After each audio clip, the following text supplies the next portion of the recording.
ఇండ్లల్లో చిన్న పిల్లల లోలులు మొదలు కాబోతున్నాయి.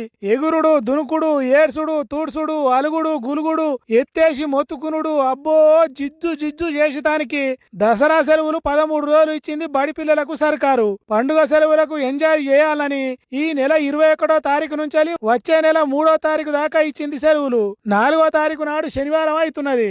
దానికి డుమ్మా కొడితే తర్వాత వచ్చేది ఆదివారమే కాబట్టి వాటిని కూడా కలుపుకుంటే మొత్తం 15 రోజులు అవుతున్నది పిల్లలకు సెలవులు.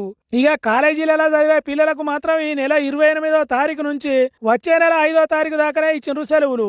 ఇక ఈ ముచ్చట ఎరకవుడుతోని ఎగురి గంతేసి మురిసిపోతున్నారట పిల్లలు. అప్పాలు నవ్వినతానికి, అల్లరల్లరి చేసేదానికి, హాస్టల్ ఖాళీ చేసేదానికి ఇప్పటి నుంచేలే ఈగురంగా ప్లానింగ్లు వేస్తున్నారట.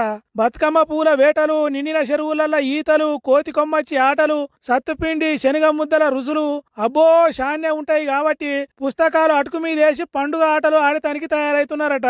ఇక ఇన్ని రోజులు బడికి పోయి హాస్టళ్లలో ఉన్న పిల్లలు ఇంటికి వస్తున్నారు కాబట్టి అయ్యే వాళ్ళకు జరంత తలకాయ నొప్పే ఉండే తట్టుకొడుతున్నది. వద్దన పని చేసే పిల్లలతో ఇంకింత ఎక్కువనే గోస ఉంటదని అంటున్నారు. సరే పిల్లలు వాకిట్లా ఆడితే ఎవరు వద్దంటారు, ఎవరు సంబరపడరు గాని జరంత పైలంగా చూసుకోవాలి. పువ్వుల కోసం పోయిన కాడ, చెరువుల్లో ఈదిన కాడ, చెట్లెక్కి దునికిన కాడ, టపాసులు పేల్చే కాడ పైలంగా ఉండేటట్టు చూసుకోండి. లేకుంటే తెలిసి తెలవని ఈడుల పిల్లలు ఆగమైతారు. జర పైలమని అంటున్నారు పిల్లల గురించి తెలిసినోళ్ళు.